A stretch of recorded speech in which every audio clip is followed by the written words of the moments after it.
Hello বন্ধুরা, আমার মা এখন গাছ থেকে ফুল তুলছে। ফুল একটাই জবা ফুল হয়েছে, একটাই জবা ফুল, একটা ওইখানে তারা ফুল আছে। নাও। এখান থেকে মা তারা ফুল তুলছে। চলো এবার পুজো দিতে যাই।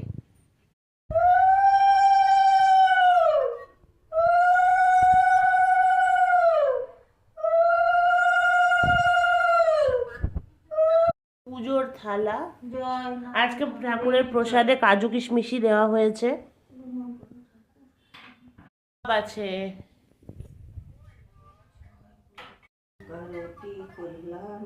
না, ওম নমঃ শিবায়, ওম নমঃ শিবায়। কারন্ত্রয় হেতাবে নিবেদয়ামি চাত্তনম তম ভূতি পরমেশ্বর প্রায়মং পুণ্ডরিকাক্ষ সর্ব পাপো হরো হরি। ওম নমঃ কৃষ্ণ হরে কৃষ্ণ কৃষ্ণ কৃষ্ণ হরে হরে, হরে রাম রাম